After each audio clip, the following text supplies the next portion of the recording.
Well, for many of us mere mortal backpackers who aren't hiking the PCT or the AT or the CDT, we're now starting to plan our trips that will take place in June, July, and August. Those of us who will be hiking trails like the Long Trail, the John Muir Trail, or in my case, the Tahoe Rim Trail.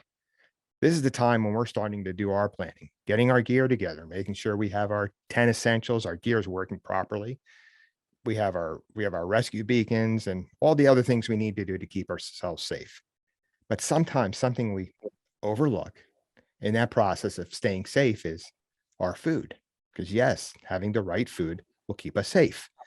Today, to talk to us about that, how to keep ourselves safe by the proper menu planning, properly planning your menu, is our friend, a returning guest, our friend, Aaron Owens Mayhew from Backcountry Foodie. Aaron, welcome back to Papa Bear Hikes. Thanks for having me. I've always enjoyed talking to you. Yeah, this is yeah, these are always great conversations. I always personally come away with something new every time we have these conversations, and I always get great feedback from our listeners. And they're saying, wow, I'm somebody who just runs to the grocery store and says, okay, 10 days, I need 10 Pop-Tarts, 10 ramen, 10 this, and throw it in a bag and go. And what you do is first of all, well, I'm going to let you tell us. Give us a little bit about you. Tell us a little bit about you. Okay. Well, again, my name's Aaron Owens Mayhew. I'm a registered dietitian and a long distance backpacker and an ultralight backpacker at that. I've been a dietitian and a backpacker for over 20 years now. But it wasn't until 2016 when I started preparing for my PCT thru-hike that I really cared about food, to be honest. Even though I was a dietitian all these years, I'd gone on 3 to 5 day hikes, and back then I would just throw some Mountain House in a bag, those kinds of things. And then I could usually get away with it. I would kind of feel like I didn't feel so great and not really think a whole lot about it. But it wasn't until I was preparing for my PCT thru-hike that I knew that wasn't going to work. One, you can't afford Mountain House for 6 months.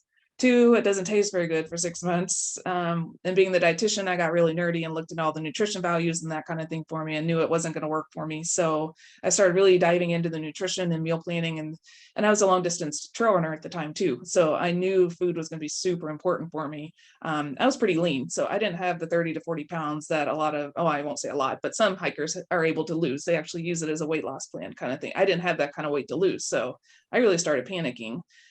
So that's kind of where I shifted my whole career focus from actually being a pediatric dietitian to being a backpacking dietitian.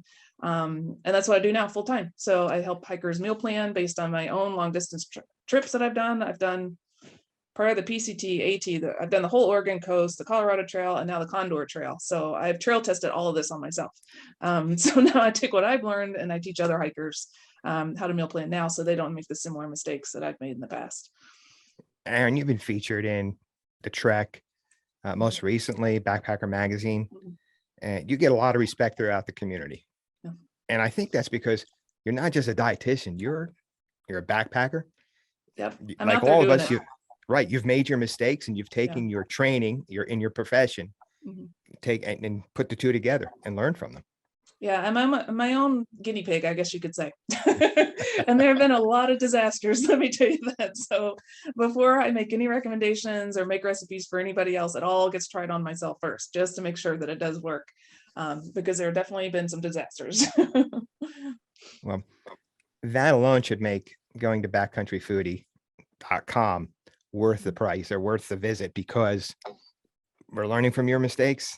Yeah. And better you than me. Right. Well, that's the whole point is, yeah. So I do all those and then save you the time and the effort and the misery of, like, I cold soaked the entire Oregon Coast Trail. I learned a lot from it. So now I've definitely revamped how I do things. So now hopefully other people, we actually just posted a blog post about it, about some cold soaking tips too. It actually tastes good if you know how, and you know the right ingredients to use. So it's something I've been considering. On the Tahoe Rim Trail, there's a stretch where water's scarce. And I'm thinking about doing it, even if it's just on that stretch, as a way to conserve water, cold soaking, just so I can have more water for drinking. Drinking, right. And not using it up on food, using less food or maybe less fuel.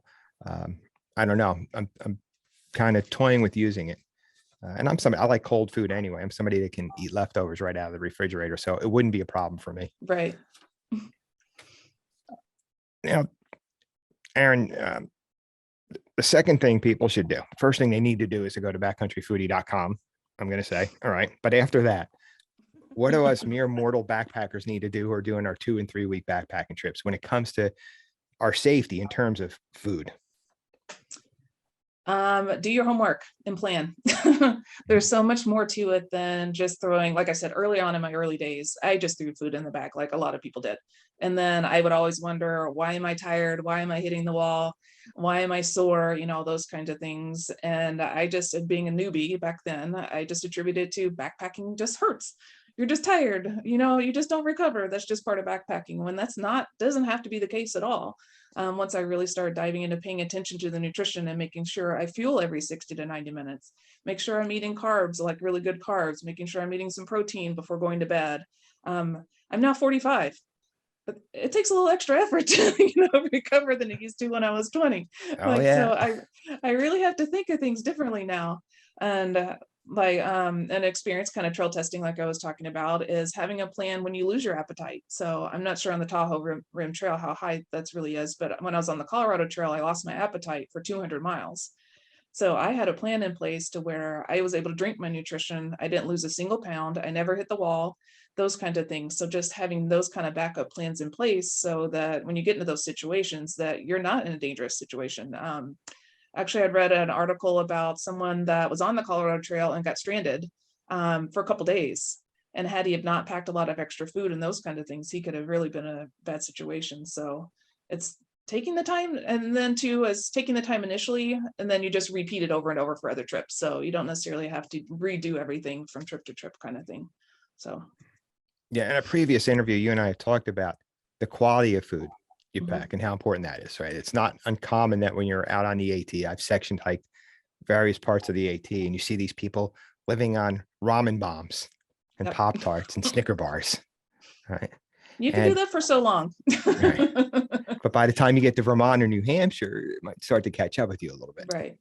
Well, and the thing too, so a lot of those, the highly processed food, they're inexpensive. So for thru hikers, they're of interest. I mean, because they're inexpensive, they're easy to get. But actually, as part of what I'm currently trail testing, I'm doing the Condor Trail this season here in California. As I'm doing Dollar Tree foods. I'm only eating food that I found at the Dollar Tree, just to show that you can actually eat healthy on the cheap. So I mean, I'm still having like oatmeal, but instead of just oatmeal packets, I'm getting some pecans off the shelf. I'm getting some extra coconut chips. I'm getting some other things to throw in there to kind of beef up the nutrition. And believe it or not, like I was able to make a 4-day meal plan of like Dollar Tree food and eat normally. So those kinds of things, it just takes a little extra creativity, which is what I do. That's what, as a dietitian, I have that kind of mindset that I can do for people. But yeah, and going back to like the Pop Tarts, you're going to have sugar highs and then lows. So those kinds of things to kind of keep in mind too, when you're planning for your trips.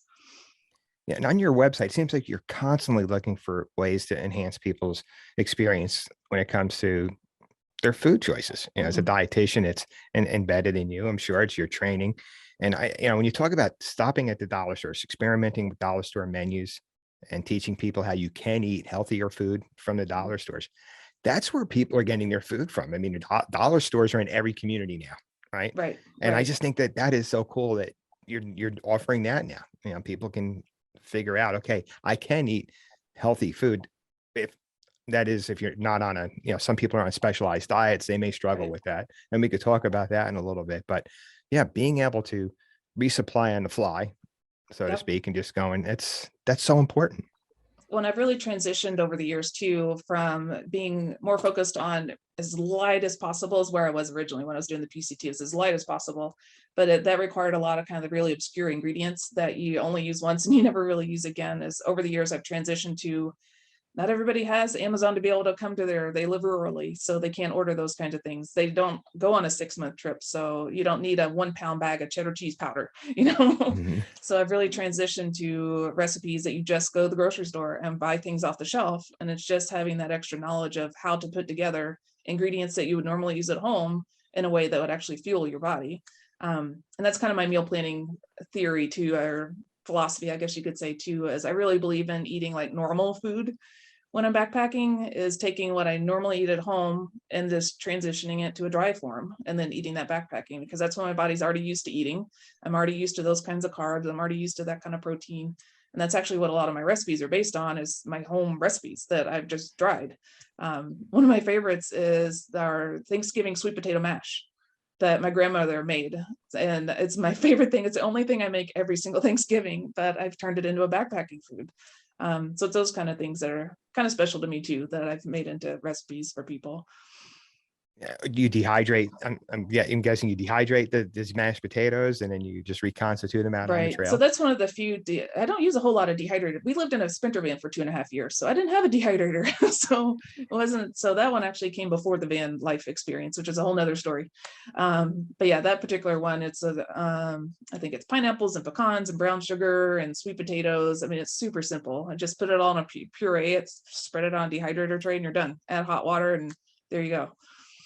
Yeah, I bought a dehydrator years ago when my kids were younger, and it was all at that. I got to the point where all three of the boys were going on trips, and it was getting a little bit more expensive to, buy 3 mountain houses or buy Right. 3 of, or 4. It would be 4 of everything. And I started dehydrating, and that's a lot of fun.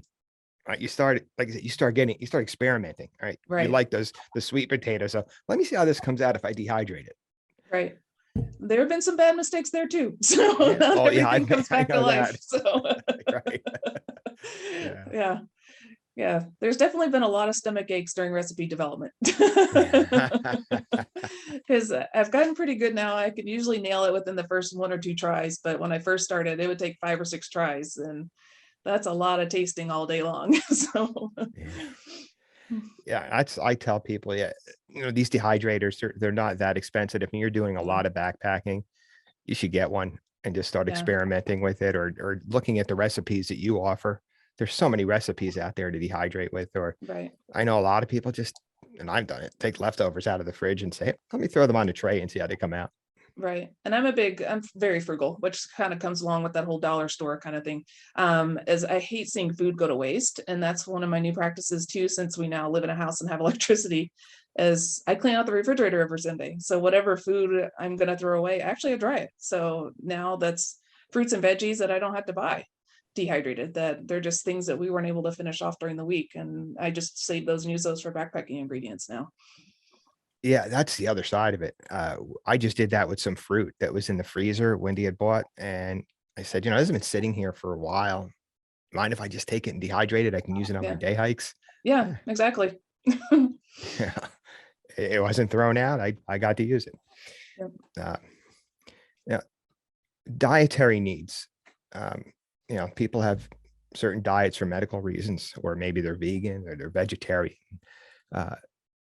Do you have any advice for people that are on a special diet? You can follow it while you're backpacking. Don't. So this is actually, I've had quite a few people come to me that are on special diets, and they have other dietitians that work with them for their whatever medical conditions they're on. And unfortunately, those dietitians don't necessarily have a backpacking experience. So they've told them, you can't do that. You can't go backpacking because you can't follow your gluten-free diet because you're celiac, or you can't go backpacking because you're vegan. There's not vegan foods out there, but just know that you can. There are plenty of options out there. Again, this is kind of where I come in. It's just that I have that experience that I can share with people, that I've done all the research. A lot of our recipes, I've provided like low sodium options, because I know there's a lot of people that are on low sodium diets kind of thing. And it's just, again, just knowing where to find the ingredients, the gluten-free, the vegan, all those kinds of things. They're out there. It's just a matter of having that knowledge base to be able to do it. So I don't want people to be discouraged and think, oh, I can't go because I have XYZ special diet. It is possible. It's just, again, knowing kind of where to find things. Right. You're learning how to find those ingredients that Right. are packable, that have long shelf lives, that Right. travel well. Yeah. Right. Easy to cook on the trail. In my case, Yeah. I'm lazy. I'm not a backpacking gourmet. I want to add the hot water. Now I don't even want to use a stove. Lazy cook. Yeah, If it's I don't not even ready want in to use a 5 stove. minutes, yeah. If it's not ready in 5 minutes, I don't eat it. Yeah. Yeah. I'm to the point now where I'm thinking, I just want to throw water in it, put the top on the container, and come Right. back 10 or 15 minutes later and eat it. Yeah. No, when I'm hungry, I need to eat immediately. So that's another reason, like, why our recipes are designed the way they are. I'm not a simmer kind of person. I don't like to sit there and let things cook for 20 minutes. I get to Yeah. camp, I'm hungry, want to eat, go to bed. Right. You've been walking all day. You Right. want that food in your body, and Right. you want to lay down and go to sleep. Right. but at least that's how I function. So Yeah. I don't want a lot of things to clean up. The less I have to no, clean up, the happier I am. exactly. And while we're on the topic of cooking styles, there's different ways you can do this. As we talked Mhm. about, you can, there are people out there that are somewhat backpacker gourmets. But I've seen Mhm. people cutting up their vegetables and bringing, they even have frying pans. Jetboil, I think, makes a frying pan you can use, and they fry Right. all their stuff up. And then there's people who think like we do.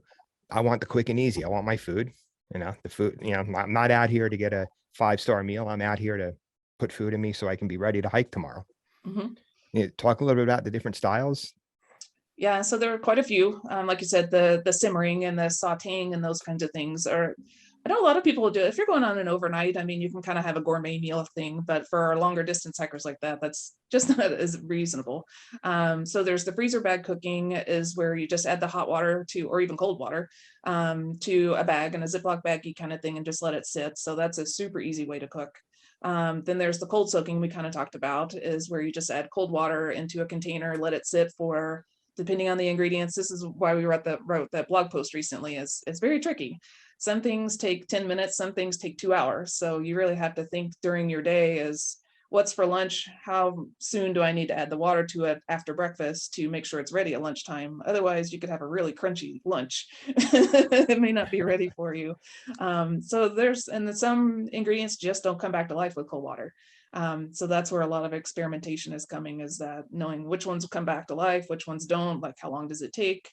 Then I'm even lazier. I like no cook meals, which takes like cold soaking to the next level. Is it doesn't even have to soak. Add water, stir it up, and you're done. Mhm. There's no waiting at all. So I've gotten to where I really enjoy cold cereal for breakfast. And I never considered that before. I eat cold cereal at home all the time. So just something like Raisin Bran with some pecans and walnuts, some dried fruit in it, maybe some coconut chips and milk powder. Normal food. Add water, stir it up, you're done. Um, I I mean, started doing that a few years ago. yeah, When I hiked the long trail, I made the mistake of having oatmeal every morning to the point where I couldn't eat oatmeal for a year in my house. yeah, So the next year I said, yeah, right. I eat cereal at home. I could put right. powdered milk and some protein powder in it Yep, to, boost up the nutrients in it. I put it in a yep, freezer bag, just added some water and done. had that in the morning. Yeah. Yeah, super easy. And then I'm, like I was saying during my Colorado trip, I'm a huge believer in drinks. I don't think people really give a whole lot of thought to like making smoothies and milkshakes and those kinds of things. And that's a super easy way. Just add water, shake it up. I even drink out of the bags. I don't even put it in a cup. Again, lazy hiker. I don't want to do dishes. That's So right. Not out there to do dishes. I'm not out there to do dishes. So I just put water in the bag, zip it up, shake it really good, and I drink from the bag while I'm walking. Zip it back up, put it in my garbage bag. So that I'm really a big believer in drinks too. So I mean, it could be a snack, it could be a meal, it could be a treat, any of those kind of things. So Now we talked about one resupply. I want to move on to resupply here, and that was you talked about. You've been doing research on resupplying from dollar stores, but there's a mhm, number of approaches people take to resupplying. People mail their boxes, or they'll resupply on the fly, which coincides with the whole idea of going to the dollar store. Uh, what do you see? Are you seeing like any kind of one way is more common than the other, or are people using a combination of resupply methods? I think a combination really fits most people. Again, it kind of depends on too. If you have special dietary needs, resupplying, shipping your own boxes are really the safest way to do it, just because you don't know what's going to be ahead. But you could even do a hybrid approach that way, as if you could you could buy the things that you know are going to be there and just ship a few of the things, the special items along the way. So a hybrid being like you don't have to ship all your boxes, you just ship some of them and some of the grocery store shopping kind of thing. And I found just personally the PCT, I planned out all however many 30 boxes ahead of time. And like most hikers, you get in there, you're bored with XYZ, or, I just can't eat this bar anymore. So luckily I had a husband at home that was able to open up the boxes and reshift everything around. But I've since found that I usually prepare like the first couple boxes, and then based on how I'm feeling, then I like order the things and kind of make my boxes as I go kind of thing. So I've shifted with time too, just based on my own experience, that I know my tastes are going to change. My calories change because some trips I've definitely had higher calorie needs than others. Like I was saying, again, going all the way back to the Colorado Trail, I had to get rid of all my food just altogether And then we just went to the grocery store and just made drinks for 2 days and just like drinks. And that's what I lived off of for the next however 200 something miles. So I think it's really a personal preference, especially too where you are. If you're on a trail that's really, really remote, you have to ship your boxes.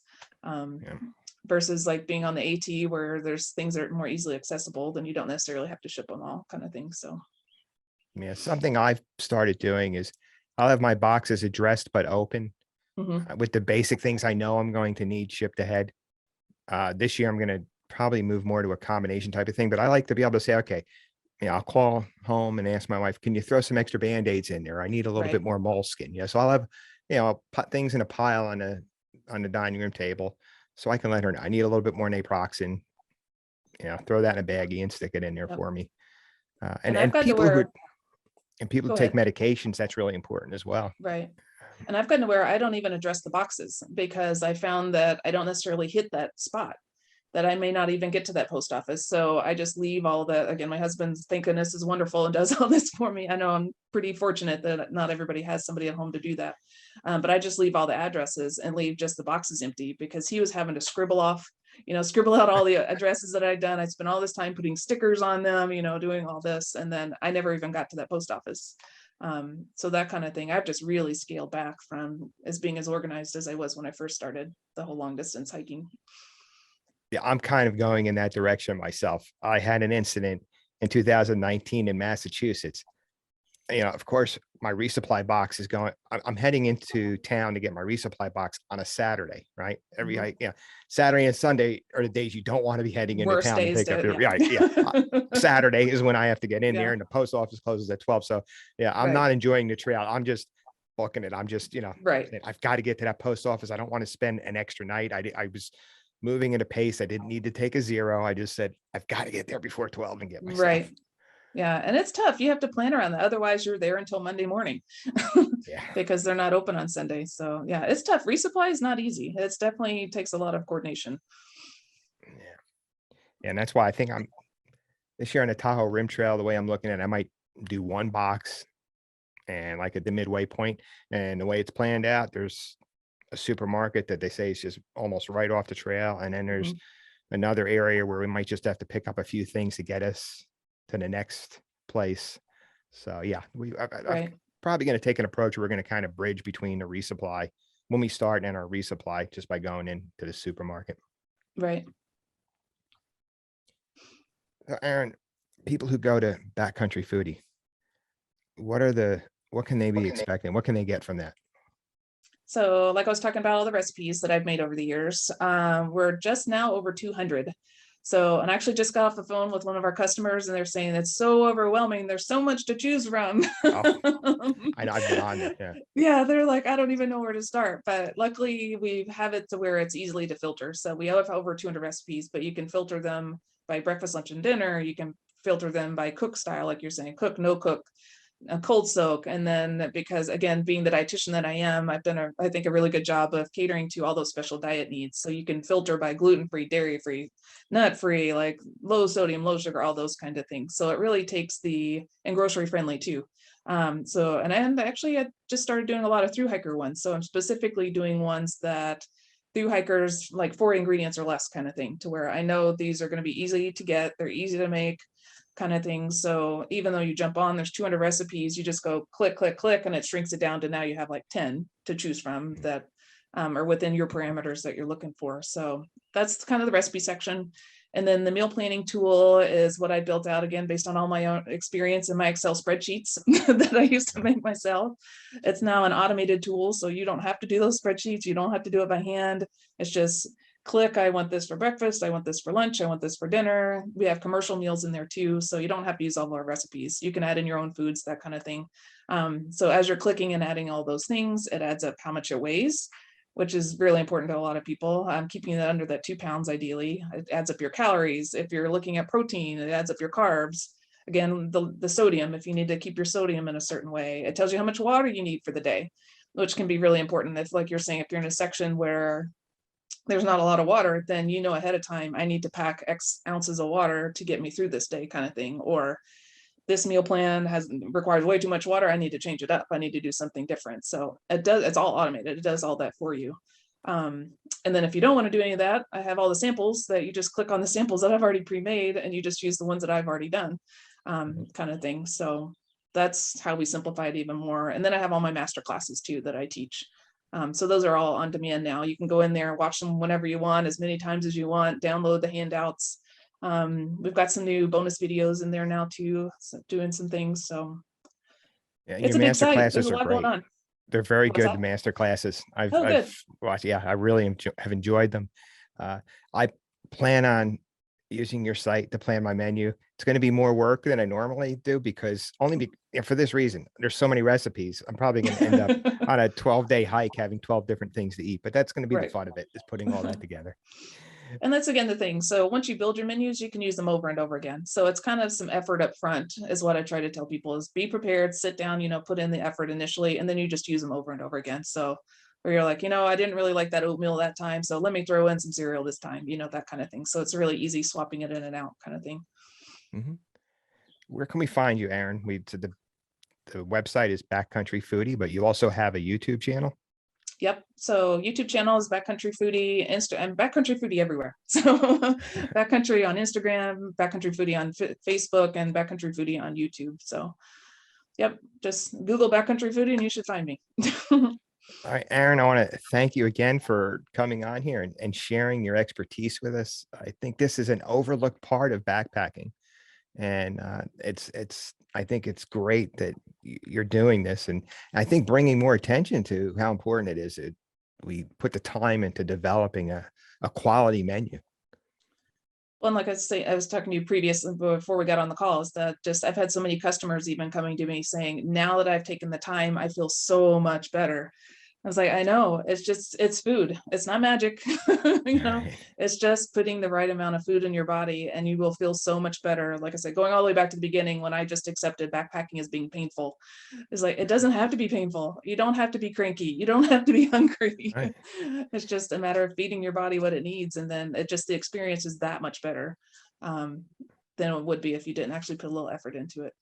Right. And it all makes sense because if you went to your doctor and you were complaining about being achy or tired, Mhm. they'd probably want to look at your diet. Right. So it all makes sense. It's all, Right. all makes sense. All right, Aaron, thanks again. And, I look forward to talking to you in the future. We might be getting together with our friend Rue McKendrick down the road. Aaron and I have a mutual friend who she's helped, and we're going to talk about his plan, what he does. Yep. Everybody, thanks for tuning in or watching. If you're watching this on YouTube, Aaron, have a good night. All right. Everybody, get out and have some fun.